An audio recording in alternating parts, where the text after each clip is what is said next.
snakes wrapped around the body of a homeless woman lying in a ditch. Even the doctors didn't dare approach her, and the next moment, something inexplicable happened. Dear viewers, before continuing, write in the comments where you are. We're really interested in which city you're from. Enjoy your viewing.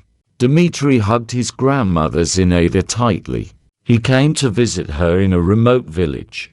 The air here was special, dense, saturated with the scent of pine needles, moist earth and stove smoke. Everything seemed to live in silence and peace.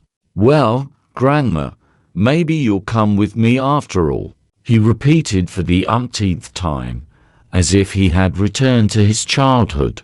You will be safe and happy in the city.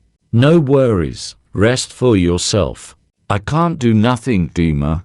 The old woman smiled gently, looked away and added, and besides, how am I going to leave everything? Household. It's also a family. I talk to animals every morning as if they were people. A faithful dog and a cat with a kitten were spinning at her feet. The dog licked his grandson's hand, as if saying goodbye. Dmitry couldn't help but smile. He remembered how he used to kick a ball barefoot in the yard, fall into the nettles and cry, and his grandmother smeared his burns with sour cream and stroked his head. Okay, I'm on vacation soon. I'll stay longer, he said with a smile. You don't mind, do you? Oh, come on, honey. Of course, come. Just bring the bride with you. She winked slyly, and the same mischievous smile played in the wrinkles that she had 20 years ago. Oh, you sly one. Dmitry laughed.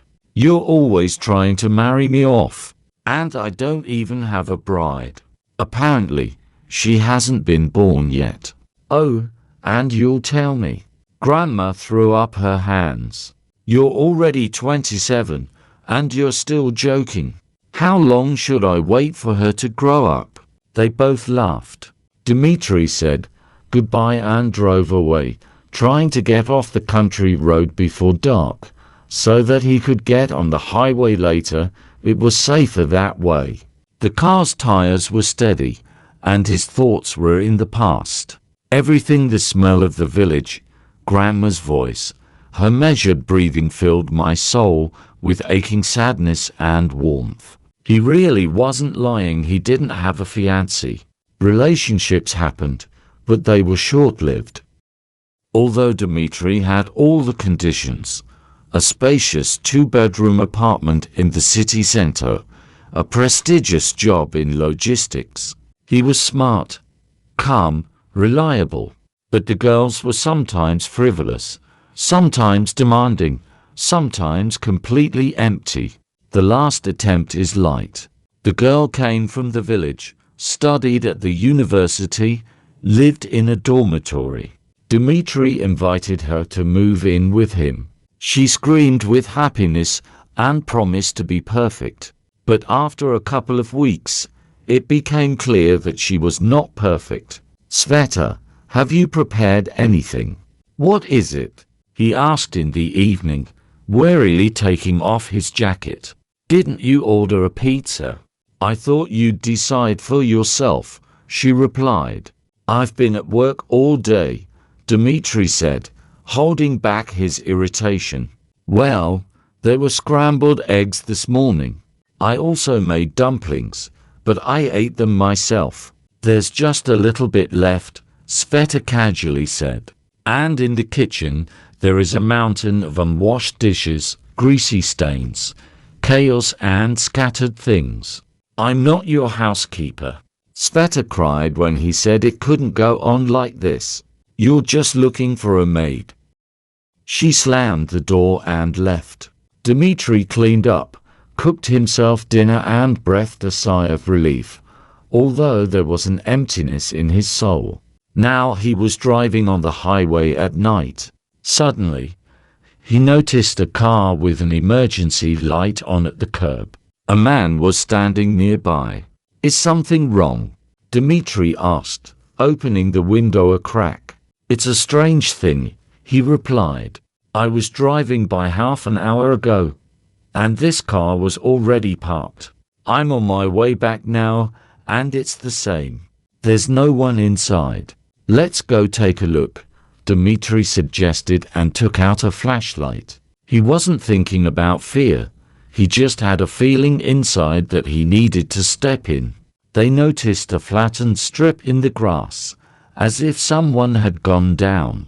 After taking a couple of steps, the stranger shouted, "There's someone lying there." Dmitri shone his flashlight and froze. A woman was lying in the grass, and dozens of snakes were crawling over her body and clothes. He had never seen anything like it. My stomach clenched. "Oh, my God. What is it?" he whispered. The man recoiled and ran towards the road. Dmitri barely suppressed a scream. The grass was moving under her feet. Snakes were crawling towards the woman, as if they were attracted by something. He rushed back to the car and with trembling hands, called the police and rescuers. 15 minutes later, the services arrived. The woman was still breathing, her pulse was weak, her breathing shallow, but there was life in her. It soon became known that it was Irina Mikhailovna Krylova, the owner of a large company from Obninsk. How she ended up alone on a country road and why she ended up in a snake lair remained a mystery. Later in the hospital, Dmitri learned from a doctor, a young woman named Tatyana Vladimirovna, that in addition to the bites, traces of poison were found in Irina's blood.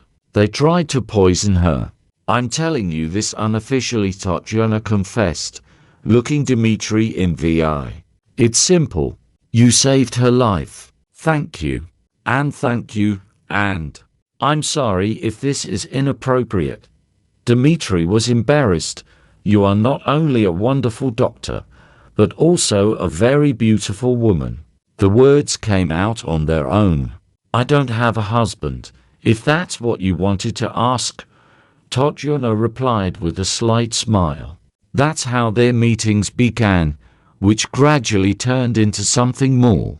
Irina was on the mend. Dmitri came to visit her, and the woman told the truth.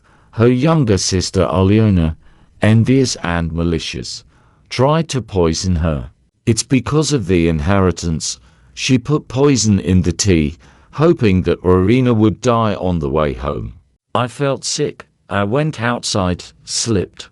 I woke up in the hospital, she said, amazed that her own sister could do such a thing. Later, Elena confessed. The case didn't drag on, everything was too obvious. A couple of weeks later, Dmitri and Tatyana went to meet Grandma Zina. The old lady greeted her future daughter-in-law with joy, repeating that she had felt for a long time that this meeting was about to happen. They decided to have a quiet wedding they just signed, without celebration. But they were genuinely happy. One day, an envelope was delivered to Dmitri. Inside were tickets for a honeymoon in Europe and a short warm note from Irina. "Thank you for saving me. May this trip bring you joy and happiness. Good deeds are not forgotten. Hug. Irina." What do you think about this story? Write in the comments. And don't forget to like and subscribe to the channels so you don't miss any amazing new stories. See you.